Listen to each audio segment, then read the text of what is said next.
শিবানন্দ বাবুকে আমরা চা বিস্কিট অফার করেছিলাম, তিনি রিফিউজ করেছেন এটা বলে যে একটা বিস্কুট একটা রোগের কারণ, তিনি কখনো বিস্কিট মুখে দেননি। কিভাবে তাহলে এই ফিটনেস বজায় রাখেন তিনি, দেখুন। তখনও নোবেল আসেনি বাংলার ঘরে, রবি কবির বয়স মাত্র ৩৫। তখনও ভূমিষ্ঠ হননি বিদ্রোহী কবি, পৃথিবীর আলো দেখেননি নেতাজিও। আর ভারতের স্বাধীনতা প্রাপ্তি তো দূরস্থ, জাতীয়তাবাদী উদ্বুদ্ধ গোটা সমাজ। সেই তখন কলকাতার বেহালায় জন্মেছিলেন তিনি। তারপর নদী দিয়ে বয়ে গেছে বহু জল। নোবেল পেয়েছেন রবীন্দ্রনাথ ঠাকুর। উত্তাল আন্দোলনের মধ্যে দিয়ে স্বাধীনতা এসেছে, সেসব জায়গা পেয়েছে স্মৃতির খাতায়, ইতিহাসের পাতায়। কিন্তু শতাব্দী পেরিয়ে এসে সেই কবেকার মানুষটির ফিটনেস আজকের দেব প্রসেনজিতের মতো।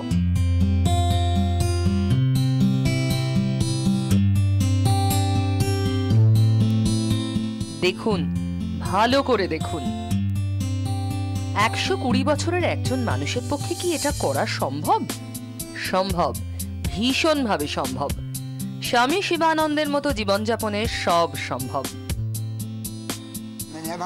আপনার মতো ইয়াং থাকবে। এবার ইয়াং। এটা হলো rail pass. Rail pass. Oldest man living in the world. Oldest man living in the world. living in the world. পুঁথিগত বিদ্যা হয়তো নেই, তবু ইংরেজি বলেন গড়গড়িয়ে। কাশিবাসী হলেও ঘুরে বেড়ান গোটা ভারত। বিনা খরচে গোটা ভারত ভ্রমণের পাস দিয়েছে ভারতীয় রেল। আসলে শিবানন্দের কাছে বয়সটা কোনো বাধাই নয়। মানুষকে ভালোবাসাই তাঁর ধর্ম, দুস্থদের সেবাই তাঁর কর্ম। বয়স বেড়েছে, কিন্তু বাড়েনি মনের বয়স। ১২০ বছরেও এমন তরতাজা থাকার রহস্য কি? বিরল অভিজ্ঞতা, বলা যেতে পারে নজির গড়েছেন তিনি। জীবনে যদি অধ্যাবসায় থাকে এবং জীবনযাত্রা যদি একদম সঠিক হয়, তবে বোধহয় এই রকম রেকর্ড গড়া যেতেই পারে। শিবানন্দ বলছেন, পরিমিত আহার, নিয়মিত ব্যায়াম, জিভে লাগাম এবং সহজ জীবনযাপন। আমি রাউন্ড অ্যাবাউট 3। ৩টের সময়? হ্যাঁ, রাউন্ড অ্যাবাউট 3। তারপর কি করেন? উঠি আমি জিহ্বা পরিষ্কার করি, চোখে খুব জল দিই, চোখে খুব জল দিই, জল দিয়ে বাথরুমে যাই, ল্যাট্রিন করি, করে স্নান করে আমি জব করি, করে আবার ব্যায়াম করি। 3/4 তুলো ফুড আর 1/4 তুলো জল। আনপ্রফিটেবল টক and unnecessary conversation very harmful to body and mind. তেল মশলা খেলে চলবে না, আর অবশ্যই জীবনে ওনার মতো তরুণ থাকার জন্য থাকতে হবে টেনশন ফ্রি। অন্তত এই টিপসই দিচ্ছেন এই ডাক্তার। ২৪ ঘন্টার জন্য ক্যামেরায় সন্দীপ সাহার সঙ্গে মৌমিতা চক্রবর্তী, কলকাতা। টেলিফোনে কেউ রয়েছেন, বলুন। আমি প্রদীপ চক্রবর্তী বলছি, রানাঘাট। বলুন। শিবানন্দ গোস্বামী মহাশয়, তোমার প্রণাম। উনি গোস্বামী নন, কিন্তু আমি কিন্তু কালকে একটা ইংরেজি কাগজে পড়েছি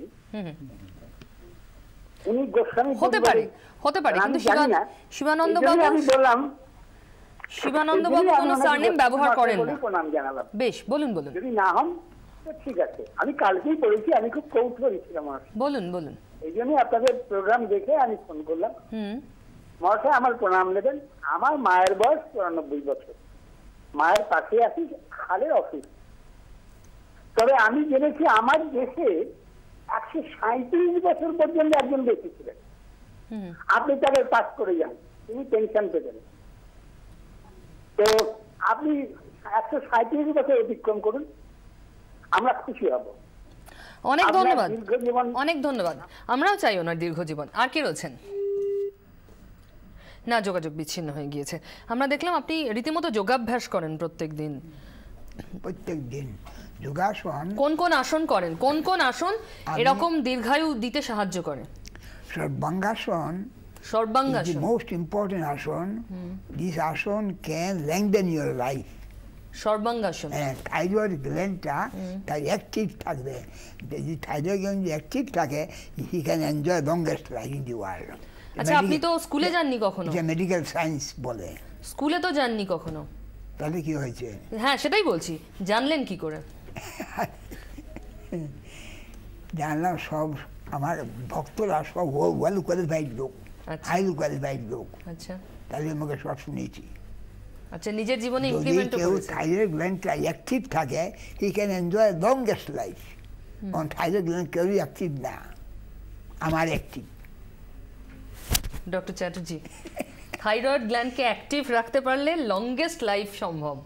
না, থাইরয়েড গ্ল্যান্ড আমাদের সবারই অ্যাক্টিভ থাকে, কারণ থাইরয়েড গ্ল্যান্ড খুব essential gland.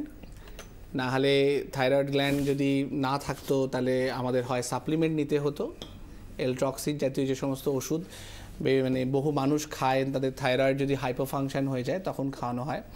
Basically thyroid gland আমাদের মেটাবলিজমটাকে বিভিন্ন দিক থেকে অনেকটা মডিউলেট করে। তো সেক্ষেত্রে উনি হয়তো বলতে চাইছেন যে থাইরয়েড গ্ল্যান্ডের একটা অন্যরকম ফাংশন বা হাইপার ফাংশন বলতে চাইছেন, কিন্তু থাইরয়েড গ্ল্যান্ড আমাদের সবারই ফাংশনাল, হয়তো আমাদেরটা একটু কম। ওনারটা perfectly functional, rather hyper functional. আপনি কি বলবেন? ওনাকে তো আপনি ট্রিটমেন্ট করে আসছেন দীর্ঘদিন ধরে, আপনি বলেন 94-এ প্রথম দেখেছিলেন, তো কখনো কোনো শারীরিক সমস্যা পাননি?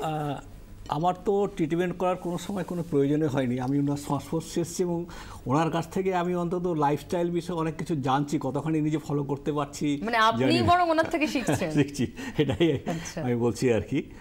আর ওনার এই যে simple living and high thinking, এবং যেটা গরিবের জন্য গরিবন্ত প্রাণ আর কি, এটাই আমার মনে হয় যে ওনার একটা বড় স্ট্রেংথ। উনি আশ্রমে থেকে এই কাজটাই করেন।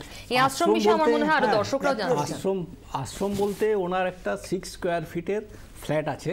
600 স্কয়ার ফিটের, 600, হ্যাঁ 600 স্কয়ার ফিটের ফ্ল্যাট আছে বারাণসীতে। ওটা একটা হাউসিং কমপ্লেক্সে একজন ভক্ত ওনাকে ওটা ডোনেট করেছেন। এটাই হচ্ছে ওনার আশ্রম। আর তার পাশে আরেকটা 600 স্কয়ার ফিটের ফ্ল্যাট আছে। সেই ফ্ল্যাটটাতে যখন আমরা অন্যরা যাই তারা গিয়ে থাকি, ভক্তদের থাকার জন্য আর কি। এরপর অনেক ভক্তরা তারা আমি আরেকটু ডিটেইলে জানবো। টেলিফোনে কেউ রয়েছেন, একটু শুনে নি তাদের কথা। হ্যাঁ বলুন। নমস্কার। নমস্কার, বলুন। আমি নিউ ব্যারাকপুর থেকে সুরজিৎ হালদার বলছি। বলুন। 120 বছরের একজন যুবককে চোখের সামনে দেখছি, দেখে নিজেকে ধন্য মনে হচ্ছে। আর ওনার কাছে আমার একটা কোশ্চেন রয়েছে, যে উনি বললেন ভোর 3টের সময় ঘুম থেকে ওঠেন। তো আমার কোশ্চেন হলো, উনি রাত্রিবেলায় কটায় শুতে যান, মানে উনি টোটাল 24 ঘন্টার মধ্যে কতক্ষণ উনি ঘুমান, এটা আমার প্রশ্ন। নিশ্চয়ই জানবেন আপনি। ধন্যবাদ ফোন করেছেন। আর কে আছেন? হ্যালো, না যোগাযোগ বিচ্ছিন্ন হয়ে গেছে। দিনে কতক্ষণ ঘুমন? দিনে নো সিয়েস্টা। দিনে ঘুমান না কি উনি, রাত্রি মানে দিন রাত মিলি একটা গোটা 24 ঘন্টা কতক্ষণ ঘুমন? আমি ধরুন 9টা-10টা ঘুমাই, আবার 3টায় উঠি। 9টা কি 10টার মধ্যে ঘুমিয়ে পড়েন আর 3টার সময় উঠে পড়েন। রাত 9টা বা 10টায় শুতে যান, 3টের সময় উঠে পড়েন। উত্তর নিশ্চয়ই পেয়ে গিয়েছেন আপনি। যে আমরা যেটাকে আশ্রম, উনিও বলছেন যে এটা এখানে কি ধরুন ভক্তরা যখন দেখা করতে আসেন, সেখানে কোনো আপনি তাদেরকে কোনো সাজেশন দেন, তাদের গাইড করেন, বিনিময় অর্থ উপার্জন করেন? আশীর্বাদ। You will lead happy life, you will lead trouble free life. আশীর্বাদ, এইটাই আমার মেইন বিজনেস। তো তাহলে এই আশীর্বাদ আপনি তো করছেন প্রত্যেকে, কিন্তু আপনার চলছে কি মানে লাইভলিহুডের সোর্সটা কি? শক্তির প্রভাবটা আমি অ্যাপ্লাই করি। আমার প্রভশক্তির প্রভাবে তার বিপদটা দূর হয়ে যায়। সেটা কি রকম? প্রভশক্তির প্রভাব, স্পিরিচুয়াল পাওয়ার।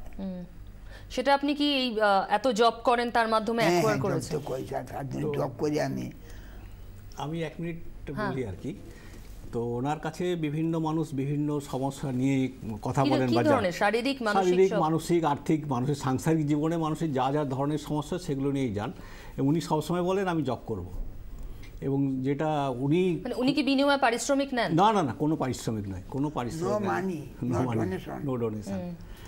তো যেটা উনি বলেন আর কি, যে কথাগুলো যেগুলো আমাকে ভীষণভাবে নাড়া দিয়েছে, যে এই পৃথিবীতে সবাই ভিখারি। কেউ নামের ভিখারি, কেউ যশের ভিখারি, কেউ অর্থের ভিখারি। তো আমি এই ভিখারিদের কাছ থেকে দান কেন নেব? আমাকে যদি কোনো দান নিতে হয় তাহলে আমি একমাত্র গোবিন্দের কাছ থেকে চাইব। ফ্ল্যাটটা পেয়েছেন ভক্তের থেকে, কিন্তু এরকম ভাবে কিন্তু হয়ে যায়, খাওয়া দাওয়া সব ভক্তরাই অ্যারেঞ্জ করে। হ্যাঁ, বিভিন্ন ভাবে এসে যায় আর কি। ঠিকই। আমি একটা প্রশ্ন রয়েছে ডক্টর চ্যাটার্জি আপনার কাছে, বয়স নির্ধারণের কোনো সায়েন্টিফিক ওয়ে রয়েছে? হ্যাঁ, ডিএনএ টেস্টিং আছে। ডিএনএ টেস্টিং থেকে জানা যায় এটা হচ্ছে লিভিং পার্সনের। আর ডেড পার্সনের তো অনেক কিছু জানা যায়, যেমন বোনস থেকে, স্কাল বোনসের ডেটের কথা আমরা বলছি না ছাড়া, মানে যদি উনি চান তাহলে উনি অ্যাকিউরেট বয়সটা ডিএনএ পেতে টেস্টিং পারেন। করে অ্যাকিউরেট বয়স জানা যায়। বেশ। আর যেই যে রোজ যোগাভ্যাস, এটা তো এমনি আমাদের স্বাস্থ্যের জন্য উপকারী। ধরুন তেল মশলা বাদ দিয়ে খাওয়া, নিয়মিত একটা রেগুলার রুটিনের মধ্যে থাকা, এটার মাধ্যমে কি আমরা 120 না হোক অন্তত 100 সহজেই অ্যাচিভ করা সম্ভব? দেখুন, ডেইলি লিভিংয়ের মধ্যে সমস্ত কিছু রয়ে যায়। মানে উনি যেটা বলছিলেন, যে অভ্যেসগুলো বলছিলেন, সেগুলোকে যদি আমরা সায়েন্টিফিক্যালি অ্যাপ্লাই করি, মানে এজিং প্রসেসগুলোকে যদি আমরা কমাতে পারি, আমরা তো এজিংটাকে প্রিভেন্ট করতে পারবো না, আমরা রিটার্ড করতে পারবো, কমাতে পারবো। সেখানে যে জিনিসগুলোর জন্য আমাদের এজিং প্রসেসটা বাড়ে, যেমন স্ট্রেস থেকে এজিং বাড়ে, সুপার অক্সাইড যেগুলো আছে আমাদের বিভিন্নভাবে তৈরি হয় বিভিন্ন সময়, সেটা বিভিন্ন oily food, heavy food, excessive stomach করে যদি আমরা খাই, জাঙ্ক ফুড, বা আজকের দিনে যে পেস্টিসাইডস বা অন্যান্য জিনিস থেকে ভেজাল যে খাবারগুলো আসছে, বা আনস্যাচুরেটেড ফ্যাটি অ্যাসিড যেগুলো আছে, সেগুলোকে যদি আমরা বডিতে নিয়মিত নিতে থাকি, তাহলে আমাদের বডির যে অ্যান্টি এজিং ক্যাপাসিটিটা সেটা অনেক সময় ওভার হয়ে যায় এবং এজিংটা ধীরে ধীরে ধীরে ধীরে আসে। সেটা যেমন স্কিনে এফেক্ট করে, তেমনি আইতে এফেক্ট করে, বিভিন্ন অর্গানে এফেক্ট করে। সেটাকে যে প্রিভেন্ট করতে পারবে, যে কথা আপনি এতক্ষণ ধরে বললেন আমাদের দর্শকদের, তার সারমর্ম এটাই, ডিসিপ্লিন, অত্যন্ত শৃঙ্খলাবদ্ধ, well regulated, well discipline life. এই শব্দবন্ধগুলো নিশ্চয়ই আমাদের দর্শকরা মনে রাখবেন, well regulated, well disciplined life. তাহলেই 120 এরকম তরতাজা কন্ট্রোল লাইফ, ওয়েল কন্ট্রোলড। অবশ্যই অবশ্যই কন্ট্রোল তো করতেই হবে, না হলে এরকম আপনার 120 বছরের যুবককে আমরা দেখতে পেতাম না। অনেক ধন্যবাদ শিবানন্দ বাবু আপনাদের দুজনকেও, আপনি এসেছেন এই বয়সে আমাদের স্টুডিওতে, হেঁটে কথা বললেন, দর্শকদের প্রশ্নের উত্তর দিলেন। আপনি আরো দীর্ঘায়ু হন। আপনি আরো দীর্ঘায়ু হন, আমরা এটাই চাই। আজকের অফবিট এখানেই শেষ করছি।